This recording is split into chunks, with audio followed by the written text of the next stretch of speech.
আমাদের মসজিদের ইমাম সাহেব নামাজ না পড়িয়ে ক্রিকেট খেলা করে, সেই খেলার টাকার বিনিময়ে খেলা হয়। তিনি বলেন আমি শরীর চর্চার জন্য খেলছি, আমি টাকা নেই না, টাকা দেই। আমার প্রশ্ন হচ্ছে তার পিছনে নামাজ পড়া যাবে কিনা। দেখুন, ইমাম সাহেব আদৌ এটা করেন কিনা আমি জানি না। এ ধরনের প্রশ্ন দিয়ে এরপর ইমাম সাহেবকে ফাঁসাবেন, সমাজে যায় তারে কোণঠাসা করবেন, সেটা যদি ভুলভাল তথ্য দিয়ে করেন তাহলে আল্লাহর কাছে অবশ্যই আপনি দায়ী থাকবেন। এমনটি করা উচিত না। তবে আমি সাধারণ কথা বলে রাখছি, কোনো খেলা যদি খেলোয়াড়রা নিজেদের মধ্যে টাকা পয়সা আদান প্রদান করে, যে জিতলে আমরা টাকা পাবো, তোমরা দিবা, আর হারলে আমরা তোমাদেরকে টাকা দিব, এরকম যদি আদান প্রদান হয় তাহলে সেটা জুয়ার অন্তর্ভুক্ত হবে এবং এটা জায়েজ না, এটা হারাম। কিন্তু এছাড়া শারীরিক কসরতের জন্য যদি ইমাম সাহেব খেলে, আমাদের দেশে ইমাম সাহেবদের জন্য সবই নিষেধ। আমি ঢাকায় যখন ইমামতি করতাম 2003-04 সালে কথা, আমার এক মুসল্লি আমাকে একবার বলতেছিল, হুজুর আপনার সবই ভালো লাগে কিন্তু হাঁটাটা না পছন্দ হয় না আমার কাছে। পুরো আমি বললাম, আপনি কি আমাকে বিয়ে শাদী করার নিয়ত করছেন?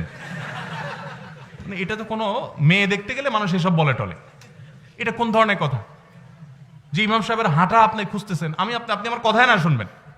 ভাইরা আমার, আমাদের সমাজে অনেক মানুষ আছে হুজুরদের কিছুই তাদের ভালো লাগে না। হুজুররা দাওয়াতে আগে গেলে বলে, দেখছো হুজুররা আগে আগে এসে বসে থাকে, পরে গেলে বলে হুজুরের টাইম টেবিল ঠিক ঠিকানা নাই, হুজুরদের কোনো দিকে যাওয়ার রাস্তা নাই, অনেক টাকা পয়সা হয়ে গেছে, হুজুর মানুষ দেখছো দুনিয়ার ধান্দা, আবার টাকা পয়সা করে নাই, শুধু পরের তার উপরে খেয়া থাকে, নিজে কিচ্ছু করে না। উভয় সমস্যা আছে না নাই? শয়তান ওলামাদের বিরুদ্ধে মানুষকে লাগায় দেয়, এটা চক্রান্তের অংশ। যদি খেলার কথা বলেন, যদি টাকা পয়সা দেওয়া ছাড়া খেলাধুলা করে কেউ শারীরিক কসরতের উদ্দেশ্যে, শরীয়ত যেই খেলাধুলাতে শারীরিক কসরত আছে, ব্যায়াম আছে, এই খেলাকে জায়েজ করেছে।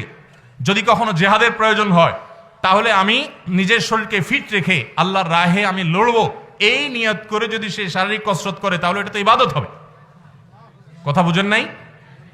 তবে ইমাম সাহেব নামাজ না পড়ায়া খেলে আমার কাছে এটা বিশ্বাসযোগ্য মনে হচ্ছে না, এরকম হওয়ার কথা না। যদি সেরকম হয় তাহলে সেটা অবশ্যই নিন্দনীয়, সেটা ইমাম সাহেব কেন, মুসল্লির জন্য। কিন্তু আমার কথা হলো, প্রশ্নটা এরকম আসলো কেন? প্রশ্ন এরকম আসতে পারলো না, হুজুর আমাদের অনেক মুসল্লি আছে ক্রিকেট খেলে এবং খেলা মজে যায়, এজন্য নামাজ পড়তে আসে না। এইরকম প্রশ্ন তো কোনোদিন আসে না। প্রশ্ন আসে, হুজুর ইমাম সাহেব বিয়ে না করলে তার পিছনে নামাজ পড়া যায় আছে কিনা। আমি বলি, প্রশ্ন এরকম আসে না কেন যে ভাই মুসল্লি সাহেব বিয়ে না করলে নামাজ পড়া যায় আছে কিনা।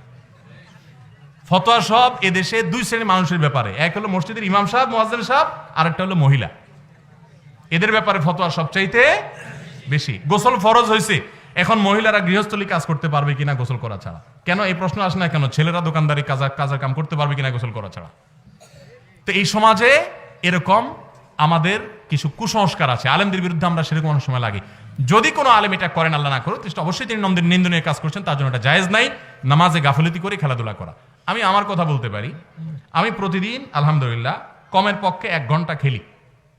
আমার হুজুর কালকে জিজ্ঞেস করছেন কি অবস্থা, বললাম কালকে একটু হাতে ব্যথা পাইছি পড়ে গিয়ে খেলতে গিয়ে।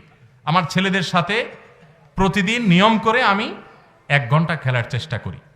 বাসার পাশে খেলার ব্যবস্থা আছে, ব্যাডমিন্টন, অন্য সময় ঘন্টা প্রতিদিন। নিয়ত, 1 নম্বর নিয়ত হলো শরীরের এক্সারসাইজ, ব্যায়াম হওয়া। 2 নম্বর নিয়ত হলো ছেলেফেলের সাথে বন্ধু সুলভ সম্পর্ক করা এবং তাদেরকে বিনোদন দেওয়া। অনেক মা বাপ বলে, হুজুর পোলাপান মোবাইল ছাড়া খানা খায় না। আমার 4 বছরের একটা বাচ্চা আল্লাহ তাআলা দিয়েছেন, আলহামদুলিল্লাহ। আমরা কখনো মোবাইল দিয়ে খানা খাওয়াই না, কোনো ভিডিও দেখায় খানা খাওয়াই না। বাচ্চা যদি ভিডিও না দেখাইলে খানা না খায়, শেখ আব্দুর রহমান সাইফুল্লাহ বলতেছিল যে বাচ্চা খায় না 2 দিন ধরে 3 দিন ধরে। আমি বললাম 6 দিন না খাক, ওরে মোবাইল দিবেন না, ভিডিও দিবেন না। এরপরে দেখবেন ও তো খাইছে ওর বাপ মাও সাথে খাইছে। খাবে না মানে পোলাপান মরা এত সোজা না।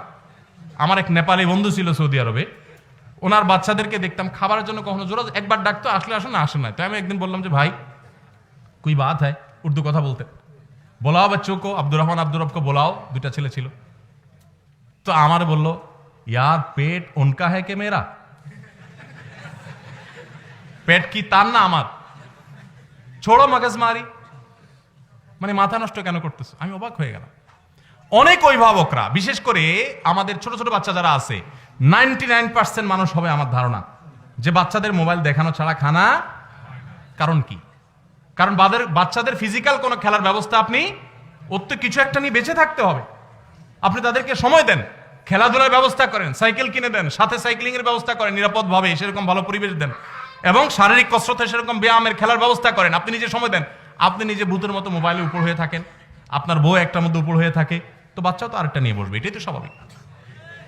একটা প্রতিবন্ধী সমাজ আমরা গড়ে তুলছি, এই জন্য এগুলোর বিরুদ্ধে সংগ্রাম করতে হবে। শারীরিক কসরতের জন্য এরকম খেলাধুলা, এটা কোনো নিষিদ্ধ বিষয় না। শুধু সেটা না, আপনারা হয়তো বলবেন হুজুর খেলাধুলা করে। আলহামদুলিল্লাহ, আমার বাসায় যত সবজি আমরা খাই, আলু ছাড়া কোনো আইটেমের সবজি নর্মালি আমরা টাকা দিয়ে কিনে খাই না, নিজেরা আমরা ক্ষেত করি।